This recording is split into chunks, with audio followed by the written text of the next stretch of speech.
आप सभी को राधे राधे। राम जी का विवाह दान आदि से निर्वृत्त होकर महाराजा दक्ष मिथिलानरेश जी के राजभवन में जाने की तैयारी करने लगे। तभी भरत के मामा राजा केकय के पुत्र यजुचित वहां आ पहुंचे। अभिवादन तथा कुशल समाचार जानने की औपचारिकता के पश्चात उन्होंने केकय के नरेश का संदेश दूते हुए कहा, महाराजा, हमारे पिताजी को भरत को देखने की उत्कट इच्छा हो रही है। कृपा करके आप कुछ दिन के लिए भरत को मेरे साथ उनके ननिहाल भेज दें। इस संदेश को लेकर मैं अयोध्या गया था, किंतु वहां पर ज्ञात हुआ कि आप जनकपुरी गए हैं, इसलिए मैं भी यहाँ आ गया। महाराजा दक्ष ने यशोचित का समुचित सत्कार किया। उन्हें लेकर ऋषियों, मंत्रियों, बंधुओं सहित यज्ञशाला के द्वार पर पहुंचे। थोड़ी देर बाद नाना प्रकार के भूषणों को धारण किए हुए रामचंद्र जी अपने भाई भरत, लक्ष्मण, शत्रुघ्न के साथ उनके पास आकर खड़े हो गए। गुरु शिष्ट जी ने जनक के पास जाकर कहा, हे विदेहराज, महाराजा दशरथ अपने पुत्रों के साथ अंदर आने की अनुमति चाहते हैं। इस पर महाराजा जनक बोले, हे महर्षि, इस प्रकार अनुमति मांगकर वे मुझे क्यों लज्जित करे हैं? वे अयोध्या के ही नहीं, मिथिलापुरी के भी स्वामी हैं। मैं तो उनका अकिंचन दास हूँ। क्या कभी स्वामी अपने सेवक से आज्ञा मांगता है? उनसे कहिए चारों कन्याएं विवाह वेदी पर प्रतिशर्त है, निष्कोच अंदर पधारने पर कष्ट करें। शुभ लगन का समय भी हो रहा है, वे स्वयं चलकर उन्हें सादर ले आता हूँ। इतना कहकर वे महाराजा दशरथ के पास पहुंचे, उन्हें उन सबको यज्ञ स्थल में ले आए। सबको यशोचित आसन देखकर जनक ने उनकी पूजा की।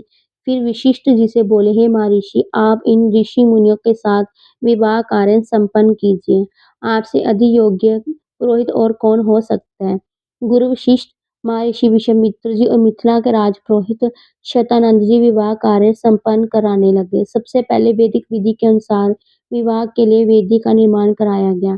फिर अनेक प्रकार के सुगंधयुक्त फूलों से उन्हें सजाया गया। कुछ दूरी पर चारों ओर गमले सजाए गए, जिनसे चित्त को प्रसन्न करने वाली सुगंधित रंग बिरंगे फूल लगाए हुए थे। वेदी के निकट कई स्थानों पर स्वर्ण पात्रों से धूप, केश, नैवेद्य, शत, घी, दही, शहद आदि सामग्री रखी हुई थी। यज्ञ संपूर्ण करने वाले महानुभावों के लिए कुश के आसन बिछा दिए गए थे।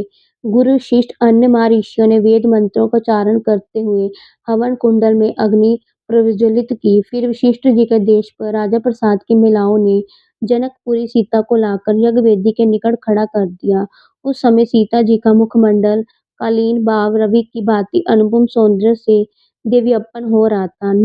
नख से शिख तक बहुमूल्य रत्नों से सजी हुई थी। संक्षेप में कहा जाए तो उस समय सीता जी की छवि को देखकर करोड़ रतियों का संयुक्त रूप भी नगन प्रतीत होता था। सीता जी इन सब बातों से अनजान दृष्टि चुकाए एकट पृथ्वी को निहार रही थी।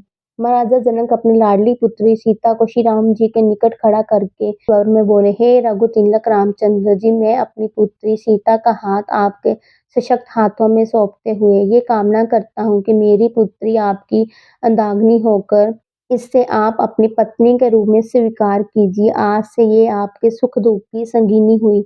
ये कहकर राजा जनक ने अंजलि में संकल्प के लिए लिया। जल वेद मंत्रों से पवित्र करके हृदय की संपूर्ण भावनाओं के साथ छोड़ दिया। महिलाएं मंगल गान करने लगी। नाना प्रकार के अंतरों का समुद्र स्वर्ण चारों गूंजकर इस हर्ष पूर्ण घटना की सूचना देने लगा। राम जी और सीता जी के विवाह के संपन्न हो जाने के बाद लक्ष्मण, भरत और शत्रुघ्न का विवाह उर्मिला, मांडवी और सुकृति के साथ वैदिक विधि विधान से संपन्न कराया गया। राजा जनक अपने नेत्रों में स्नेह पूर्वक अश्रु भरकर बोले, अयोध्या के राजकुमारों, आप चारों भाई शुक्ल के गौरव, प्रकर्मी, धर्मपरायण, तेजस्वी, विद्वान, सदाचार के गुणों से मंडित हैं। जनकपुरी के इस राजकुमार की हार्दिक कामना है कि उसकी ये चारों कन्याएं गुण, कर्म का स्वभाव से आपके अनुकूल बनकर सब प्रकार के आपकी सुयोग्य अर्धांगिनियां सिद्ध हो। इसके पश्चात वशिष्ठ जी की आज्ञा से चारों राजकुमारों ने अपने अपनी नवविवाहित पत्नियों के साथ अग्नि की प्रदक्षिणा की।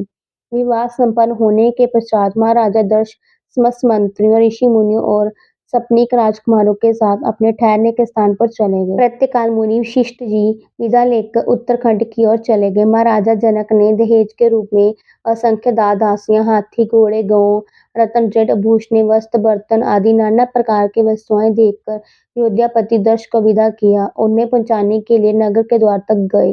वे हाथ जोड़कर बड़ी नम्रता के साथ बोले, हे राजन, मुझे सब प्रकार से आप अपना दास समझकर मुझ पर कृपा बनाए रखिए।